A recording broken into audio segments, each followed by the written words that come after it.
Eu estava dirigindo pela BR-116, já perto de Caxias do Sul, quando meu marido desligou o telefone e ficou em silêncio por uns segundos a mais do que o normal. Era uma sexta-feira à noite, final de um feriado prolongado.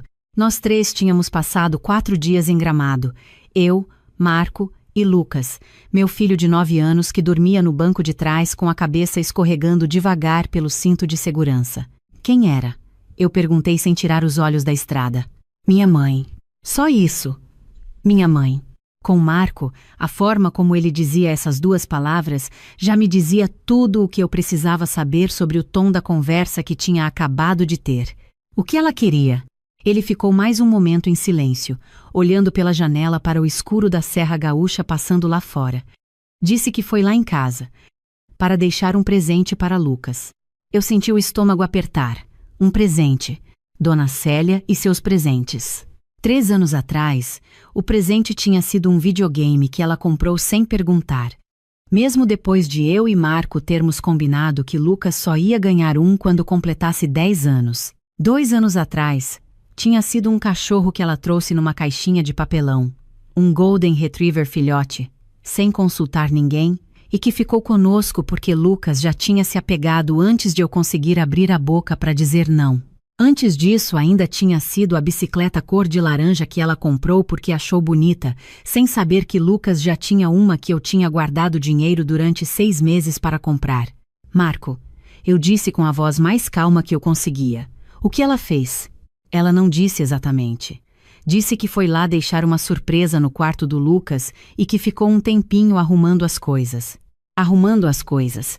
Eu apertei o volante e não falei mais nada.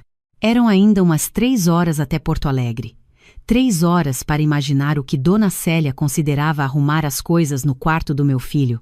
O quarto de Lucas não era um quarto de criança comum. Desde os 6 anos, quando meu pai descobriu que o neto tinha o mesmo fascínio que ele por astronomia, aquele cômodo tinha virado uma mistura de laboratório e observatório particular. As paredes eram azul escuro, quase marinho, cobertas de mapas estelares que meu pai tinha impresso e plastificado para não amarelar. Havia uma prateleira inteira de livros de ciência, alguns com o nível de leitura completamente além dos 9 anos de Lucas, mas que ele folheava com uma seriedade que deixava qualquer adulto sem graça. Havia os cadernos de observação, mais de 20, onde Lucas anotava desde os 5 anos tudo o que via pelo telescópio, com desenhos feitos à mão e a letra torta de criança que vai crescendo a cada caderno. E havia o telescópio. O telescópio que meu pai tinha dado ao Lucas 8 meses antes de morrer. Meu pai foi embora no começo do ano passado. Câncer de pâncreas. Rápido e cruel como essa doença costuma ser. Mas nos meses que ele ainda tinha energia, os finais de semana eram dele e do Lucas no quintal, os 2 deitados numa esteira olhando para o céu, meu pai apontando constelações com o dedo enquanto Lucas anotava tudo nos cadernos.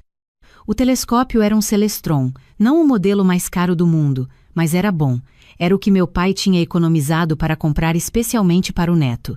Numa das últimas vezes que ele conseguiu vir nos visitar, já mais fraco, ele tinha chamado Lucas para um canto e dito, com aquela seriedade de quem sabe que os dias estão contados: "Cuida bem dele, meu filho. Esse telescópio vai te mostrar coisas que eu não vou poder mostrar pessoalmente." Lucas tinha chorado naquele dia. Eu também, escondida no corredor.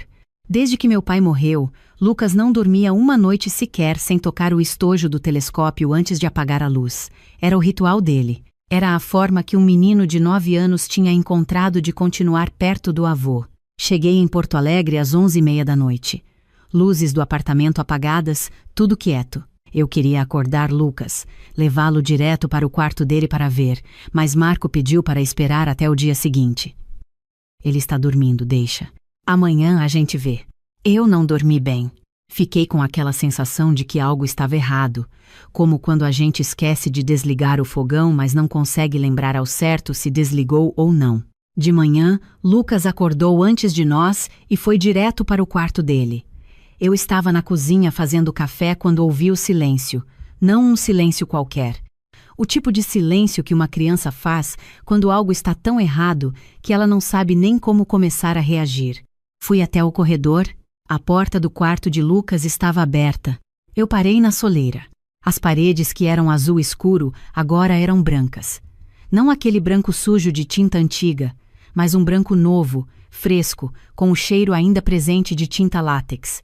Os mapas estelares tinham sumido. A prateleira dos livros de ciência estava no lugar, mas os livros tinham sido reorganizados, alguns substituídos por caixinhas decorativas de palha com lacinhos, o tipo de coisa que você compra em loja de decoração no shopping.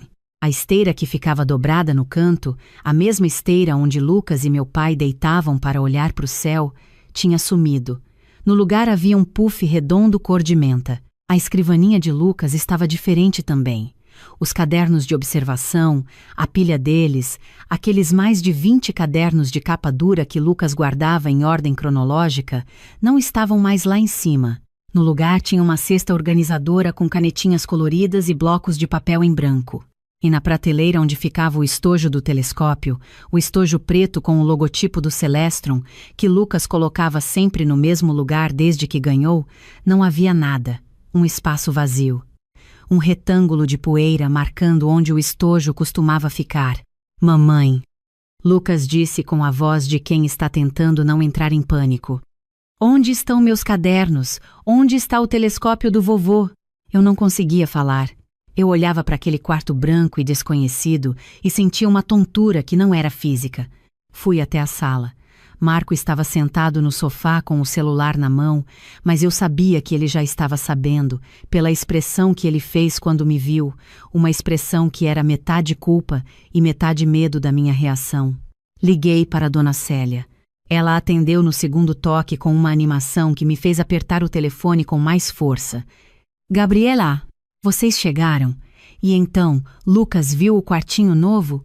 Ficou lindo, não ficou? Eu peguei uma indicação da decoradora do condomínio, ela cobrou bem baratinho porque... Dona Célia, eu interrompi. Onde estão os cadernos de Lucas? Uma pausa curta. Aquelas coisas velhas? Eu organizei, filha. Aqueles cadernos todos amassados, cheios de rabisco, tomando espaço. Eu coloquei em sacolas e levei para o abrigo de crianças perto da minha casa.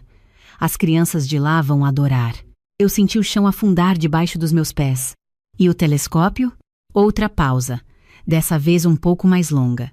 Ah, aquele aparelho enorme.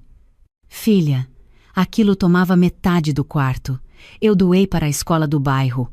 Escola pública, eles precisam muito mais do que... A senhora doou o telescópio que o meu pai deu para Lucas antes de morrer. Eu disse isso muito devagar, separando cada palavra, porque era a única forma que eu encontrava de não gritar. Silêncio do outro lado. Dona Célia, eu continuei, e minha voz estava saindo de um lugar dentro de mim que eu nem sabia que existia.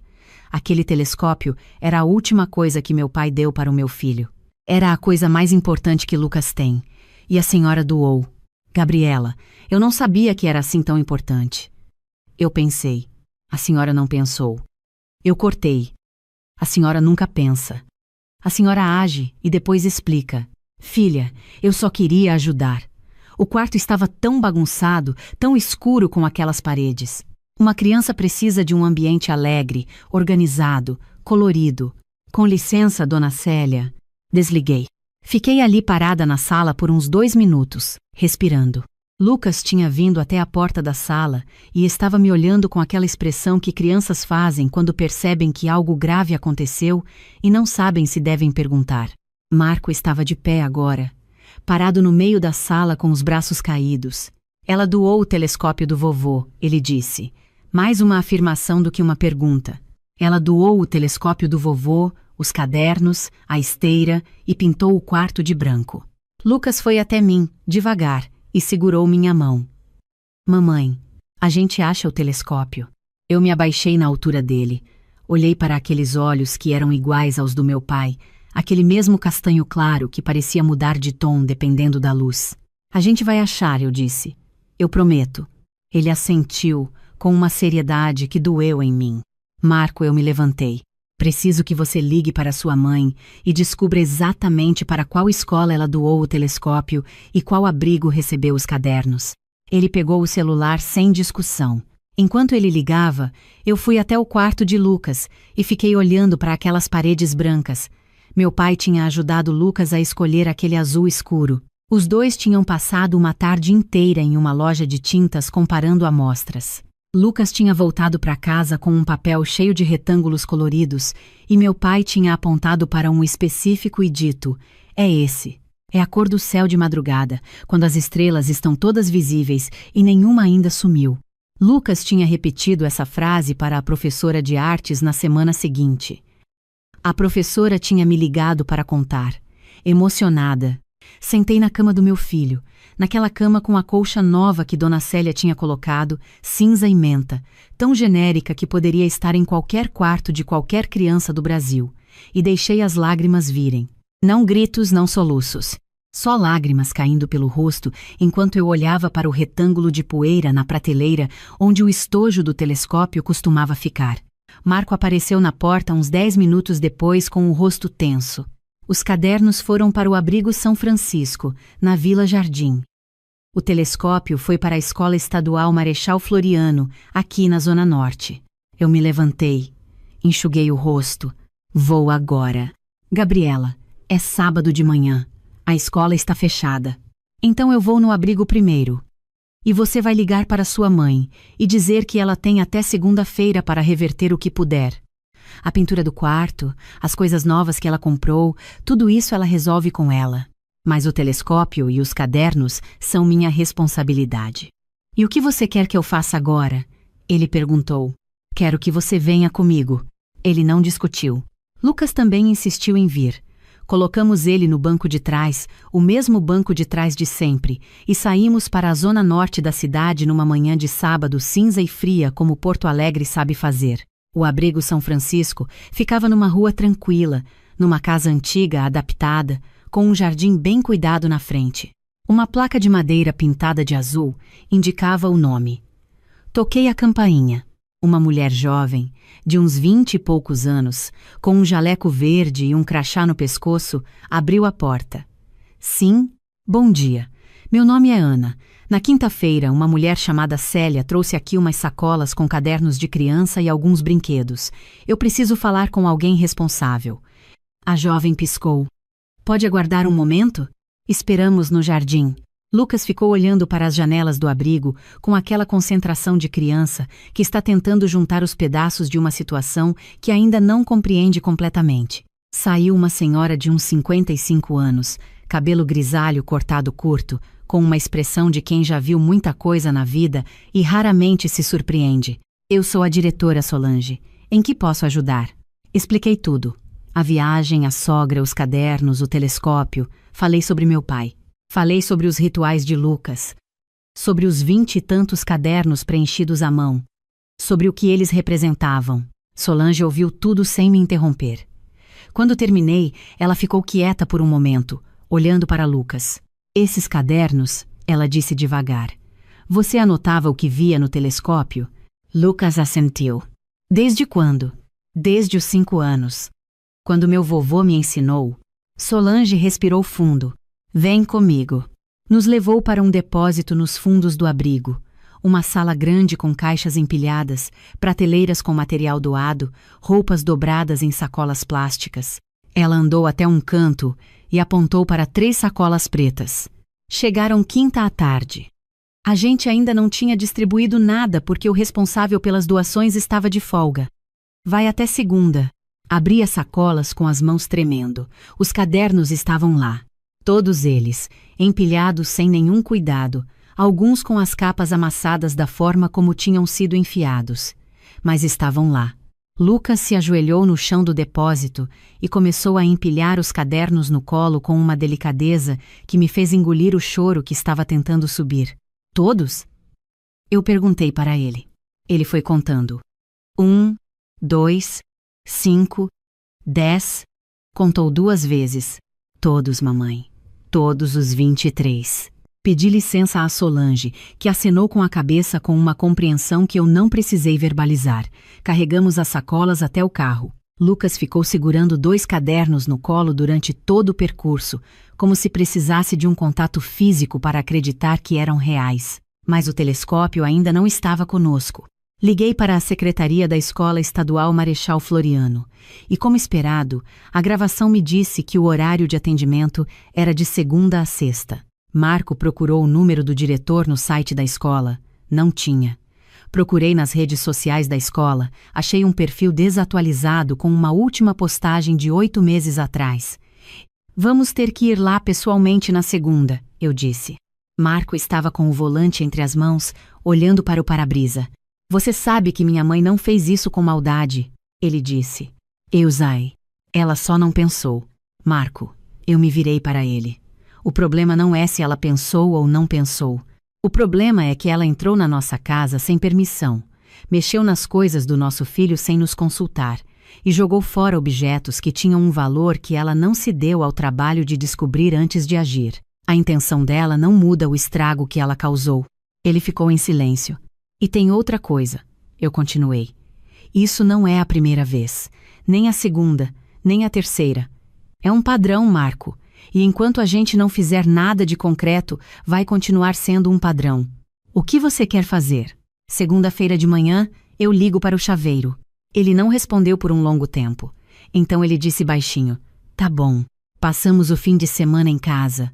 Lucas organizou os cadernos de volta na ordem cronológica, limpou as capas amassadas com um paninho úmido, colocou de volta na escrivaninha.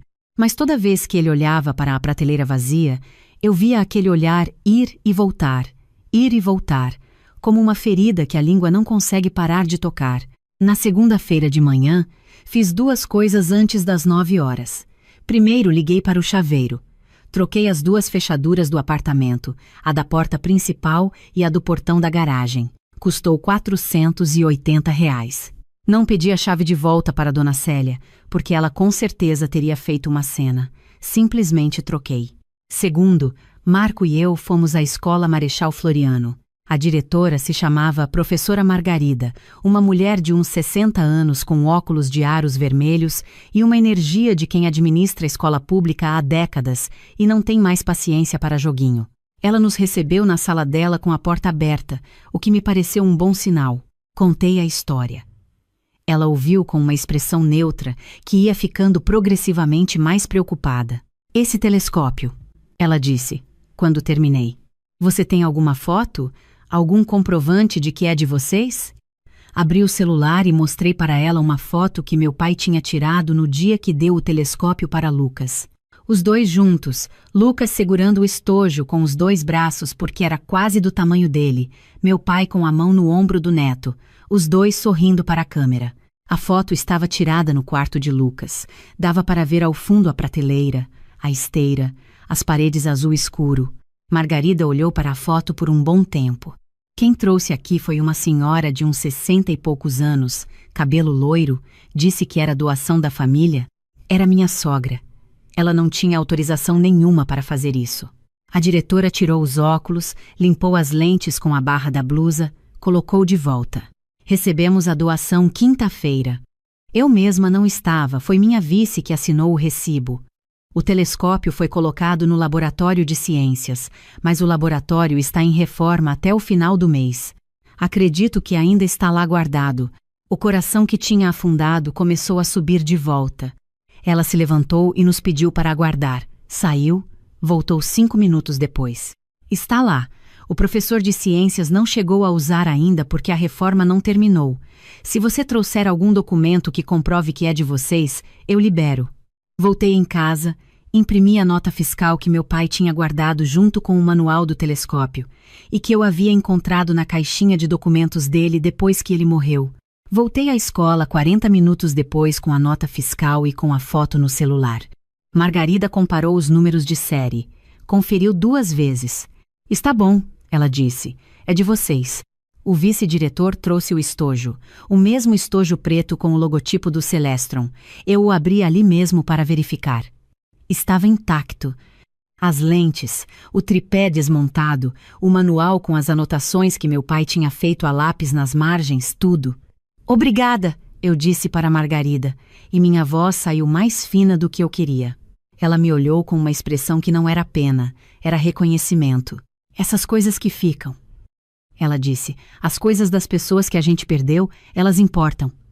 Fico feliz que chegou a tempo. Saí da escola carregando o estojo do telescópio com os 2 braços, exatamente como Lucas tinha carregado no dia que o vovô deu. Marco estava esperando no carro. Quando ele me viu sair com o estojo, fechou os olhos por um segundo. Chegamos em casa quando Lucas estava voltando da escola. Deixei o estojo no corredor, na altura que ele ia ver assim que abrisse a porta. Quando ele entrou, parou, olhou para o estojo, olhou para mim. O telescópio do vovô. Fui buscar, eu disse. Ele foi até o estojo, abaixou devagar, passou a mão pela tampa como quem confirma que não é sonho. Depois olhou para mim com aquele olhar que crianças têm quando sentem um alívio grande demais para caber nas palavras. Obrigado, mamãe. Coloquei o estojo no lugar de volta na prateleira do quarto. Lucas ficou em silêncio olhando para ele por um minuto inteiro, como se precisasse de um tempo para deixar a realidade se assentar. Naquela noite, depois que Lucas dormiu, Marco e eu sentamos na cozinha. Ele me ofereceu café, eu aceitei. Ficamos um tempo sem falar, ouvindo o barulho da chuva que tinha começado lá fora. Você precisava ter impedido ela, eu disse. Yusai. Não como crítica, Marco, como fato. Você sabia que ela tinha a chave, você sabia do padrão de comportamento dela e você não fez nada para impedir. Ele segurou a xícara com as 2 mãos. Eu achei que ela não ia fazer nada tão grande assim. Toda vez é assim. Toda vez você acha que não vai ser grande assim, e toda vez é maior do que a anterior. Ele ficou em silêncio. Eu troquei as fechaduras. Eu continuei. Ela não tem mais acesso a essa casa quando a gente não está. Não é punição. É proteção. Proteção para o Lucas, proteção para as coisas que importam para ele. Você vai falar isso para ela? Eu precisava falar com Dona Célia. Sabia disso. Mas não naquele dia. Ela ligou na terça-feira de manhã enquanto eu estava no trabalho. Eu deixei cair na caixa de mensagem. Ela mandou mensagem no WhatsApp. Gabriela, precisamos conversar. Fiz isso com amor. Você precisa entender. Eu li. Coloquei o celular virado para baixo e continuei trabalhando. Na quinta-feira ela apareceu no apartamento. Marco me avisou que ela estava descendo do táxi na frente do prédio. Eu estava em casa, em home office. Quando ela tocou a campainha, e a campainha não abriu a porta automaticamente como costumava, ela tocou de novo. Depois mandou mensagem para Marco. A fechadura mudou, não consigo entrar. Marco abriu a porta para ela. Ela entrou com aquela expressão de quem está magoado, mas tentando não mostrar. Vestido azul marinho, brincos de perola, o cabelo escovado. Dona Célia sempre se arrumava para visitas, mesmo visitas de nora que ela sabia que iam ser difíceis. Gabriela, ela disse, sentando no sofá sem esperar ser convidada. Dona Célia, eu disse, sentando na poltrona do outro lado da mesinha. Por que você trocou a fechadura sem me avisar? Porque a senhora entrou na nossa casa sem avisar e refez o quarto do meu filho sem pedir permissão. Respondi sem rodeios. Ela cruzou os braços. Eu fiz aquilo por amor. Aquele quarto estava tão sombrio, tão desorganizado, cheio de coisas velhas acumuladas. Uma criança precisa de um ambiente limpo, de cor, de... Dona Célia, eu a interrompi. O quarto do Lucas não era sombrio. O quarto do Lucas era o lugar onde ele e o meu pai passaram os melhores momentos dos últimos 3 anos de vida do meu pai. Cada objeto que estava lá tinha uma história. A senhora não se deu ao trabalho de perguntar sobre nenhuma delas antes de começar a jogar fora. Ela ficou quieta. A senhora sabia que os cadernos que a senhora doou eram os diários de observação que Lucas mantém desde os 5 anos, que cada página tem anotações com a letra do meu pai, que meu pai escrevia do lado das anotações do Lucas, correções, incentivos, desenhos de constelações. Os olhos de Dona Célia vacilaram. Eu continuei. E a senhora sabia que o telescópio, aquele aparelho enorme que tomava espaço, como a senhora disse, foi a última coisa que meu pai deu para o Lucas antes de morrer? Que o meu pai chamou Lucas para um canto e disse para ele cuidar bem, porque ia mostrar coisas que ele mesmo não ia poder mostrar pessoalmente? Ela olhou para o chão. Eu recuperei tudo, eu disse.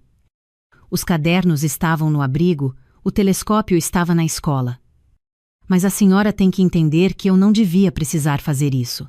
Eu devia ter voltado de viagem com o quarto do meu filho intacto como eu deixei.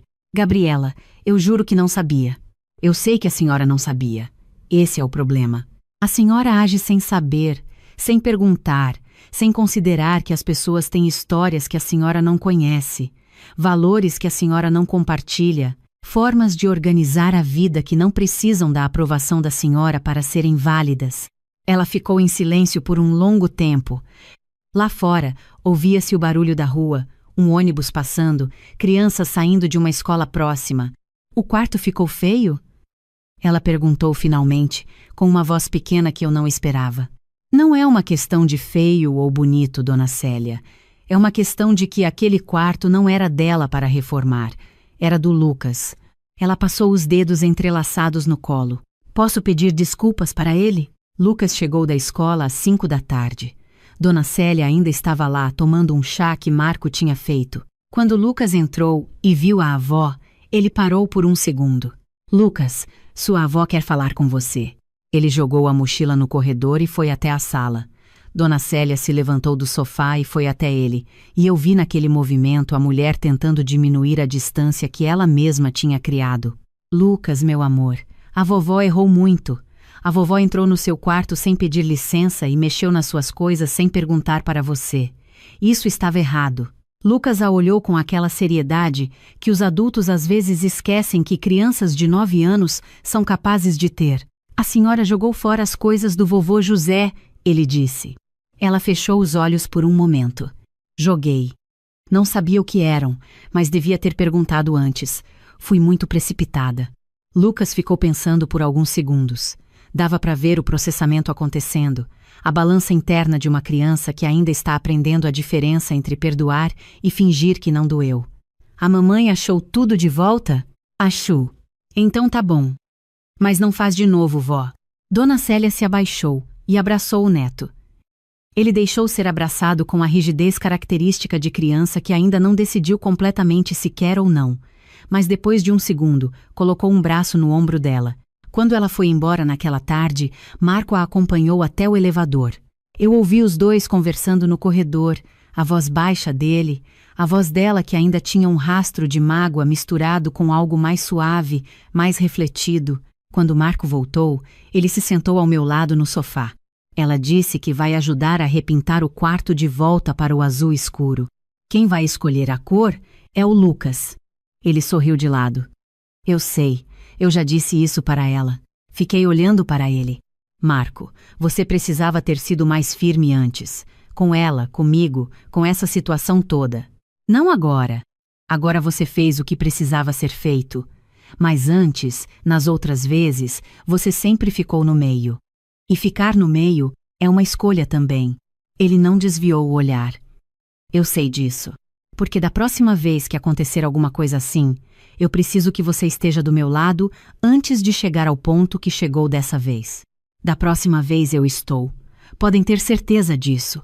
3 semanas depois, num sábado à tarde, Lucas e Marco e Dona Célia foram juntos a uma loja de tintas. Dona Célia carregou as amostras de cor. Lucas comparou cada uma delas com uma foto que tinha no celular. A foto de um céu fotografado pelo telescópio, cheio de gradações de azul e roxo e quase preto. Eles voltaram com uma amostra escolhida. Azul meia-noite, Lucas me mostrou com orgulho. O vovô ia gostar. Era quase exatamente a cor original. Mas era Lucas quem tinha escolhido. O fim de semana seguinte, Marco e o cunhado pintaram o quarto. Dona Célia levou almoço para todo mundo. Perguntou antes de fazer qualquer coisa. Esperou ser convidada para opinar antes de opinar. Era um começo. Os mapas estelares voltaram para as paredes. Os cadernos voltaram para a prateleira, organizados em ordem cronológica. O estojo do telescópio voltou para o seu lugar. Na última noite de pintura, depois que todo mundo foi embora e Lucas já estava dormindo, entrei devagar no quarto dele para apagar a luminária. Ele estava deitado de lado, um braço sobre o estojo do telescópio que ficava na beira da cama quando não estava na prateleira. Aquele hábito de dormir com a mão no estojo, esse era o ritual que ele tinha mantido desde que meu pai morreu, o jeito que ele encontrou de continuar próximo. Fiquei olhando para o filho dormir por um momento. Tem coisas que não têm substituto.